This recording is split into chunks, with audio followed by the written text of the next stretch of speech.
Oke, baiklah di sini kami akan mereview tugas BK Karir kami kelompok 8 yang berjudul Efektivitas Konseling Karir, Perkembangan untuk Peningkatan Kematangan Karir. Ya, dan yang kedua ada volume dan halaman.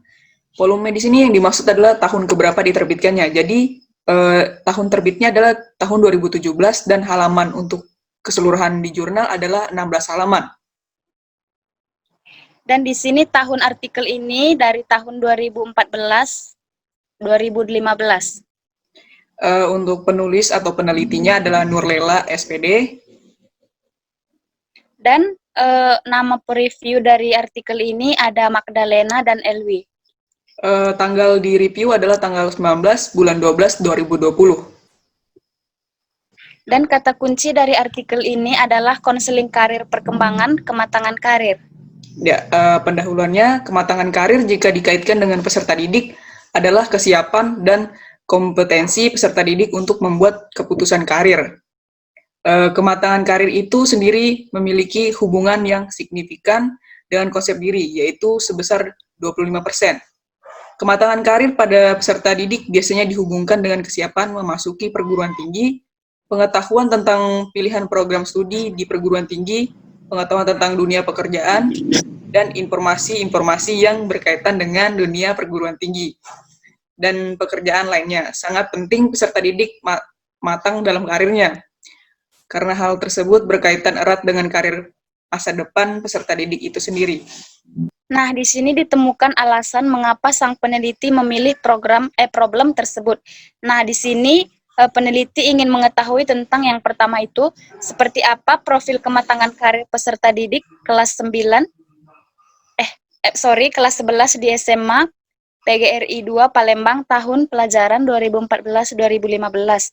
Yang kedua, bagaimana rumusan program konseling karir perkembangan untuk meningkatkan kematangan karir peserta didik kelas 11 di SMA Negeri 2 Palembang dan tahun pelajaran 2014-2015.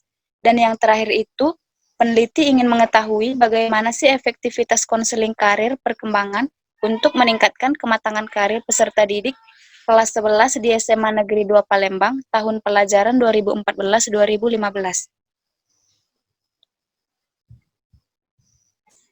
Ya, yang problem seperti apa yang coba dijawab oleh peneliti.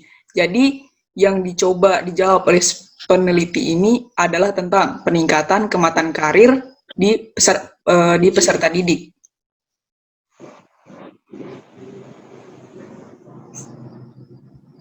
Nah, di sini kajian pustaka dan teoritisnya ada beberapa. Jadi kami akan mengambil beberapa saja. Yang pertama itu untuk kajian pustaka dan teoritis itu ada Anderson Van de Hey 2006, Career Counseling dan Development in Global Economy, Book Call, Kanada. Yang kedua itu ada Brown 2005, Career Development Counseling, Putting Theory dan Research to Work with Canada. Metode penelitian yang digunakan adalah quasi eksperimen. Metode ini memungkinkan untuk mengetahui adanya sebab akibat antara variabel bebas konseling karir, perkembangan, dan variabel terikat kematangan karir. Tujuannya adalah untuk mengetahui efektivitas konseling karir, perkembangan untuk meningkatkan kematangan karir peserta didik. Nah, di sini ada solusi atau cara yang digunakan oleh peneliti. Jadi dalam artikel ini, desain peneliti yang digunakan adalah pretest, post-test non-equivalent control group design, yaitu dengan menggunakan kelas-kelas yang diperkirakan memiliki kondisi yang sama. Masing-masing kelompok kontrol dan eksperimen diberikan pretest dan post-test. Setelah pretest diberikan, kelompok eksperimen akan diberikan perlakuan melalui konseling karir perkembangan. Hal ini dilakukan untuk mengetahui apakah perlakuan yang diberikan berpengaruh terhadap kematangan karir peserta didik, sementara kontrol tidak diberikan perlakuan. Ya, selanjutnya ada kelemahan dan kelebihan dari isi jurnal. Untuk menurut kami, kelemahannya tidak ada, dan kelebihannya kata-kata di dalam jurnal dapat mudah dipahami. Nah, di sini terdapat juga bagian jurnal ataupun sisi yang menarik Jadi menurut kami di bagian pendahuluan karena pada paragraf tersebut dijelaskan tentang bagaimana kematangan karir peserta didik. Dan di sini juga kami ambil kesimpulan dari artikel yang kami review berdasarkan jurnal yang kami review bahwa kematangan karir jika dikaitkan dengan peserta didik adalah kesiapan dan kompetensi peserta didik untuk membuat keputusan karir.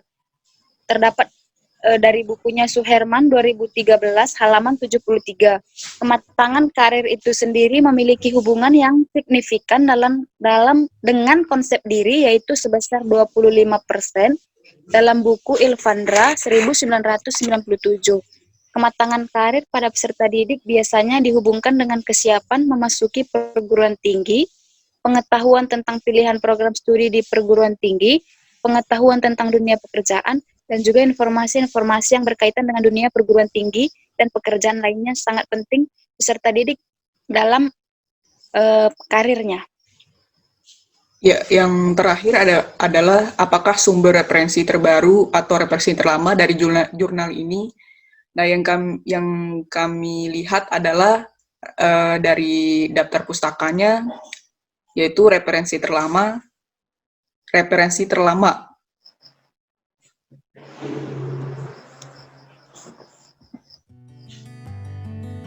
Oke.